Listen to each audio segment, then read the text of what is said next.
અમદાવાદ શહેરના ચાંદખેડા વિસ્તારમાં આજરોજ સવારે ગમખ્વાર અકસ્માત સર્જાયો હતો, જેમાં એક બસ અને એસયુવી કાર વચ્ચે ભયાનક અકસ્માત સર્જાયો હતો.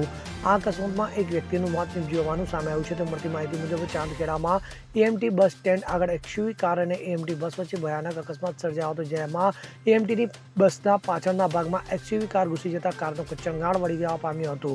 તો જણાવવામાં આવી રહ્યું છે કે ચાંદખેડા ગામના એએમટીએ બસ સ્ટેન્ડ પાસે આજે સવારે એસયુવી કાર ફૂલ ઝડપે આવી રહી હતી. તો આ દરમિયાન બસ સ્ટેન્ડ પાસે એએમટીએસની બસમાં મુસાફરો ચડી રહ્યા હતા. તો આ દરમિયાન કાર અચાનક જ ધડાકાભેર બસ પાછળ ભટકાતા બસમાં ચડી રહેલા લોકોના પણ શ્વાસ અદ્ધર થઈ ગયા હતા. તો આ ભયંકર અકસ્માતમાં કાર ચાલકને ઈજા થવા પામી હતી, જ્યારે કારમાં બાજુમાં બેસેલ વ્યક્તિનું મોત થયું હોવાનું જાણવા મળી રહ્યું છે. તો આ અકસ્માતમાં બસમાં ચડતા પેસેન્જરોને પણ નાની મોટી ઈજાઓ પહોંચી હતી, જેમાં એક બાળકીને ઈજા થતા તેને સારવાર માટે હોસ્પિટલ ખાતે ખસેડાઈ હતી. તો આ અકસ્માત એટલો ભયાનક હતો કે કારમાં ફસાઈ ગયેલ બે વ્યક્તિઓ પૈકી જીવિત વ્યક્તિને બહાર કાઢવા માટે કટર અને ફાયર બ્રિગેડની મદદ લેવામાં આવી હતી. તો હાલ ઘટનાને પગલે પોલીસ ઘટના સ્થળે દોડી ગઈ છે અને આ લોકો ક્યાંથી આવતા હતા અને કોણ હતા તેની તપાસ ચાલી રહી છે.